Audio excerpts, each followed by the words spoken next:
Hello. അങ്ങനെ ഒരാൾക്ക് താറാവിനെ കഴിക്കണമെന്ന് ആഗ്രഹം കൊണ്ട് എന്നോട് പറഞ്ഞു, വാ നമുക്ക് താറാവിനെ മേടിക്കാൻ പോകാമെന്ന് പറഞ്ഞു. ഞാൻ ചോദിച്ചു, താറാവ് എവിടെയോ? കുവൈറ്റിലോ? എവിടെയാണ് താറാവുള്ളത്? അതൊക്കെ ഉണ്ട്, എൻ്റെ കൂടെ വാന്നും പറഞ്ഞ് കണ്ട എല്ലാ ഷോപ്പിലും കയറി ഇറങ്ങി ഗൈസ്.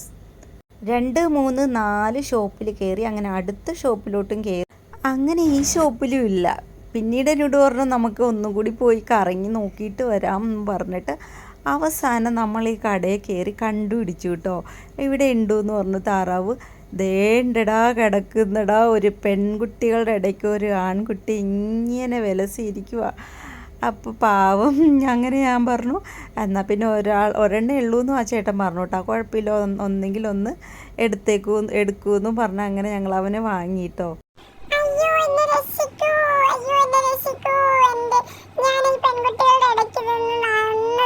സമാധാനത്തിലൊന്ന് കളിച്ച് ചിരിച്ച് സന്തോഷമായിട്ട് അവരെയൊക്കെ ഒന്ന് വളയ്ക്കാൻ വേണ്ടി നോക്കിയതാണ്.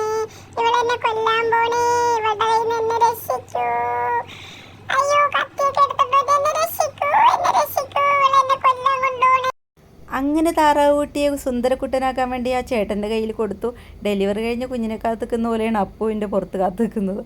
അങ്ങനെ നമുക്ക് താറാവൂട്ടിനെ അവർ തന്നു. പക്ഷേ ഞാൻ കട്ട് ചെയ്തില്ല. കട്ട് ചെയ്യണ്ട, ഞാൻ തന്നെ കട്ട് ചെയ്തോളാം എന്നും പറഞ്ഞ് ഞാൻ വാങ്ങി. കാരണം അവർ ക്ലീൻ ചെയ്താൽ അത്ര വൃത്തിയാവില്ല. കാരണം ഇതിന് നന്നായിട്ട് അതിൻ്റെ പപ്പും പൊടിയൊക്കെ നമുക്ക് പൊളിച്ച് കളയാനുണ്ട്. അതുകൊണ്ട് തന്നെ ഞാൻ തന്നെ ക്ലീൻ ചെയ്യണം എന്ന് എനിക്ക് തോന്നി. അതുകൊണ്ട് ഞാൻ ക്ലീൻ ചെയ്തു. അപ്പുവിന് കൈമാറി.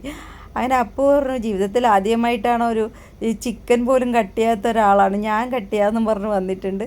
എന്നാൽ അങ്ങനെ ആവട്ടെ എന്ന് വിചാരിച്ചു. ഞാൻ അങ്ങനെ അത് വാഷ് ചെയ്തുകൊണ്ട് വന്നപ്പോഴേക്കും അപ്പോൾ ഇവിടെ ഇതാ സവാള ഗിരി എന്നും പറഞ്ഞിട്ട് സവാള അരിഞ്ഞുകൊണ്ടിരിക്കും കേട്ടോ. അങ്ങനെ ഞാനത് നാരങ്ങാനീര് ഉപ്പൊക്കെ പുരട്ടി ഒരു അരമണിക്കൂർ വെച്ചിട്ടാണ് അത് കഴുകിയെടുത്തത്. അപ്പോൾ നമുക്ക് ഇതിലുള്ള ഇൻഗ്രീഡിയൻസും കാര്യങ്ങളൊക്കെ ചേർക്കാം. സവോള, ഇഞ്ചി വെളുത്തുള്ളി ചതച്ച് വെച്ചത്, പിന്നെ നമ്മുടെ 2 തണ്ട് വേപ്പില, 2-3 പച്ചമുളക്, കുറച്ച് തക്കാളി അരിഞ്ഞത്, പിന്നെ ഇതിൻ്റെ സ്പൈസസിൻ്റെ ബോട്ടിലാട്ടോ. ഞാൻ തെമൂന്ന് വാങ്ങിയതാണ്, അടിപൊളിയാണ്. അപ്പോൾ അതിലേക്ക് കുറച്ച് സ്പൈസസും ഏലക്കയും കുരുമുളകും ചതയ്ക്കാത്ത എല്ലാ കടിപിടി സാധനങ്ങളൊക്കെ ഇട്ടു. പിന്നെ മല്ലിപ്പൊടി, മുളക് പൊടി, മഞ്ഞൾപ്പൊടി, പിന്നെ എരിവിന് ആവശ്യത്തിനുള്ള എല്ലാം നമുക്ക് കണ്ണി കണ്ട എല്ലാം ഇടാം. പിന്നെ ഇതിൻ്റെ പ്രധാനമായിട്ട് വേണ്ടത് എന്താ പറയുക, കുരുമുളകിൽ കുളിപ്പിച്ചെടുക്കാമെന്ന് വിചാരിച്ചിട്ട് നല്ല കുരുമുളക് പുരട്ടാണ് ഞാൻ ഉദ്ദേശിച്ചത്. അതുകൊണ്ട് നന്നായിട്ട് കുരുമുളക് ചതച്ചിതിലിട്ടിട്ടുണ്ട്. ആവശ്യത്തിന് ഉപ്പും, നന്നായിട്ട് എരിഞ്ഞ് മൂക്കിന്ന് വായിന്നും കണ്ണിന്നൊക്കെ വെള്ളം വരട്ടെ എന്ന് വിചാരിച്ചിട്ട് തന്നെ നല്ല രീതിയിൽ കുരുമുളക് ഇട്ടു. അത് പുരട്ടി. ഇനി നമ്മുടെ സുപ്രധാന സാധനമായിട്ടുള്ള തേങ്ങാപ്പാലാണ് ഇതിലേക്ക് ഒഴിക്കേണ്ടത്. അതാണ് ഇതിൻ്റെ ടേസ്റ്റ് കൊണ്ടുവരുന്നത് കേട്ടോ.